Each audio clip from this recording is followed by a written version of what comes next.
Jam and Hank been getting 18 to 20 carries a game. Does that feel like a sweet spot for those guys? Is that at the upper end of what you'd want to see them go? Or? No, I think that's about right. I think, the way we're running the football right now, the offensive line, controlling the line of scrimmage, those guys getting anywhere from 18 to 22 carries. If they can both get that, that's great, but we at least want one of those guys with somewhere in that low 20s and the other guy somewhere, upwards of 15 to 18. But what I think it's been able to do for us, it's obviously been really good for us to keep those guys healthy.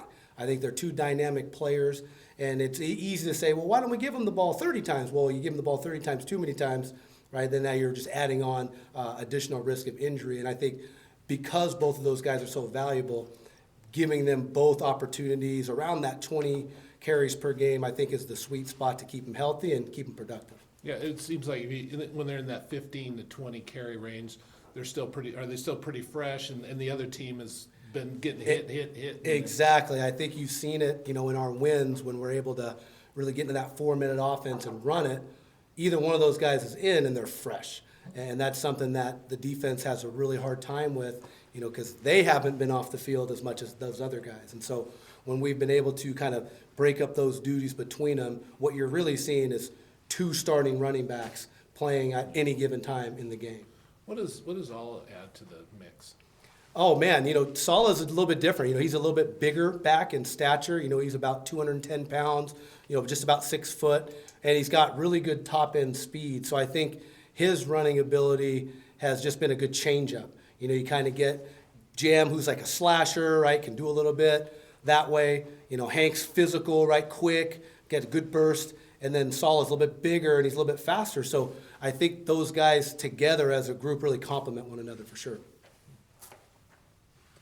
Do you feel like the way that you guys, like you just, sort of outlined, do you feel like that's a plan that you can consistently carry on into this next part of the season? Absolutely. I think it's critical for us to be able to do that.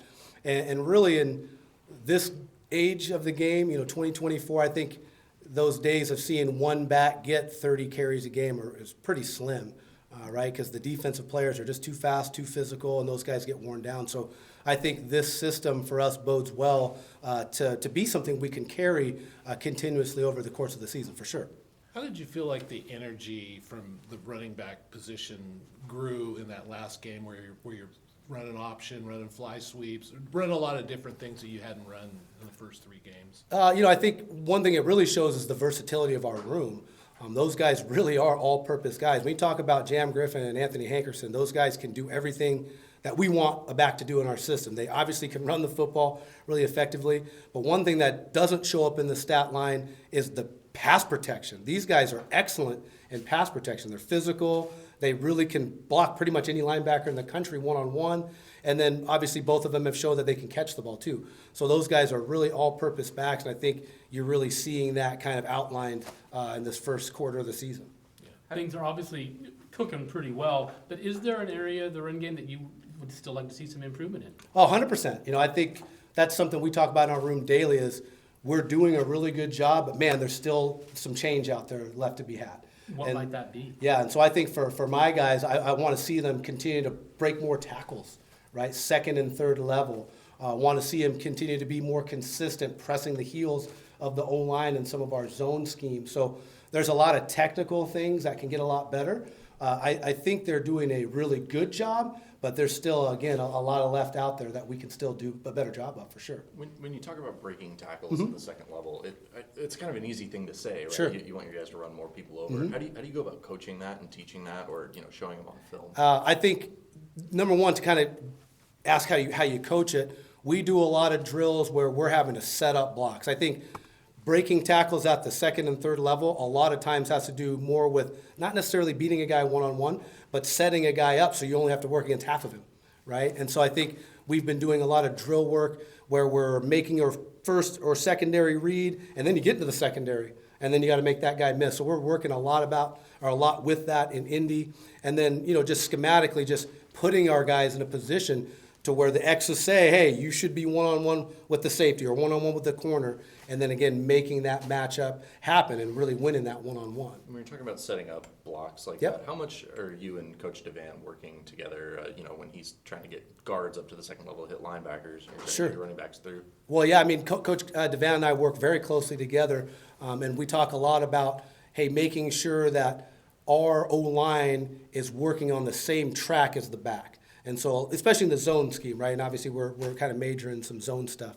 So really getting those guys, basically everybody attacking on the same angle is critical to help those guys set those blocks up. How do you think those guys have fared in those option looks against Purdue? And it's not something that everybody's running. I'm sure it takes some patience on their end. Yeah, I think it's, again, like you said, I don't think defenses see it as much as we've been running it. And, Giovanni McCoy has been really good at it. He has a great feel for it. I've been around Giovanni, obviously, the last couple of years with him at Idaho, and I was even really surprised on how well he runs that play, how well he sees it, and how good of decisions he's making in the speed option game. But I definitely think it's something that's tough for defenses to defend because they just don't see it a lot. And with all the stuff we're doing on offense, I think it puts a lot of stress on those defensive ends. When you say you're surprised that Giovanni's running it so well, is that just because he wasn't running it at Idaho? It's something that's kind of unnatural? Well, we just didn't really major in it, and so we kind of dabbled in it a little bit, and he was okay at it, right? Because he's athletic and he can run, but just the decision making is what I've been really impressed with him. He's been really making great decisions. I don't think he's been wrong yet on our option play. Cross my fingers for this weekend if we see any of that stuff. But again, I think he's done a really good job with that for sure. You talked about the health of, Jam and Hank. How beneficial was it to have this bye week? Obviously, at this college level, they haven't had this number of carries this Sure. early in the season. How beneficial was it to get them off their feet a little bit? Yeah, it was huge. I think more than anything, Coach Bray did a really nice job setting up our bye week to where we could get really meaningful and deliberate work without all the contact. We had orange jerseys on those guys last week. They weren't really getting touched in our thud tempo stuff. It was all tag tempo on them. So I think it gives them an opportunity to just, any like nagging things they might have had, shoulders, things like that, maybe upper body, right? Maybe the ribs were a little sore. That stuff really got a chance to calm down. And you saw it Sunday. Those guys were flying around full speed on Sunday, and it carried over today as well. Where's Cornell Hatcher on getting on the field? Is there just not enough carries at this point? Yeah, really for freshmen, if they're not going to see significant time and I can save a year, I'd much rather save a year because Cornell has some really good ability. And what's awesome about Cornell is he's really owned his role that he has. He's really the main running back on scout team. Right now with Deontay a little bit banged up, we have Sala and Jake Reichel kind of helping him down there, but those guys are kind of splitting it where he's really leading it. And I think he's taken ownership of that, and you see it when he gets a chance to do our young guy scrimmages on Sundays. He's really improved even from fall camp. So even though, the room's a little bit crowded, if we got banged up at all, I would feel very confident bringing him up, and I think he'd be able to handle it pretty well too. Yeah, we talked about Jake Reichel a lot in fall camp and even into the spring. We haven't seen a ton of carries from him. But Sure. just kind of what's he been doing behind the scenes to continue to push specifically Solid Dean for those third group reps? Yeah, I think what you see with Jake is he's very good in situational football. He's had a few carries this season, and they've really been in meaningful moments.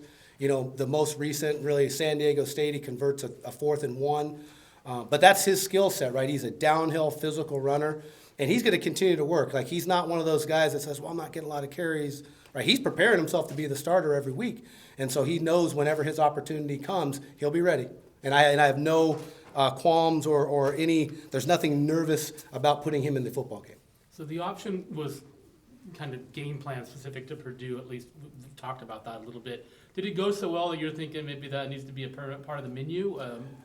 Yeah, I think that's just part of our offense. The option game. We've shown a little bit of it before in previous games. I know we majored in a little bit against Purdue. Is just really what they gave us, but I think it's part of our offense, just like any other piece. We're going to take what they give us, right? And if they're going to give us speed option, great, we'll run it. If they take it away, we'll run plenty of other things. So I think it's, to answer your question shortly, it's part of our offense, and it's just situational when we want to use it. Sorry if I missed this. It came in a minute late. That's okay. How do you think Jam and Hank have kind of fared as pass blockers? What do you still want to Oh, see they're from excellent. them? Yeah, that's one thing that I said earlier. Those two guys are excellent in pass pro. Sometimes with guys that are a little bit shorter in stature, you worry about the matchups against backers, but because they're so fast, because they're so physical, it hasn't been an issue at all. We talk about it's a physics problem, right? How much force are you producing? And with those guys' mass and their acceleration, they're able to, really, like I said, compete with any linebackers in the country. What have you seen from Salah so far, and where do you feel like his game can really grow? What you see with Salah is the pure athleticism. He's very fluid, very natural. Like I said, he's got really good top-end speed. Where he can continue to grow is in the nuance of the game, right? Pass protection. I think he catches the ball well, but understanding where he fits in the pass concepts is where he can really improve. And I think that's what you'll see over the kind of the last 2/3 of this season is, hopefully getting him more opportunities to show he can really do that stuff. But really, that's an area where Jam and Hank are significantly better than him right now, is in pass protection, both from the understanding and then the physicality piece. But Saladin's catching up pretty quick. What, what have you seen from Colorado State's defense? They're a disciplined defense. They're a gap control, disciplined defense. They're not super complex in terms of their scheme, but I think it allows them to play fast and just fly around. So I think you're going to see a group that's disciplined, a group that's going to be, high motor guys, trying to get from sideline to sideline on Saturday for sure. Thanks, Coach. Yeah, you bet. Thank you guys. Thank you. Thanks, guys.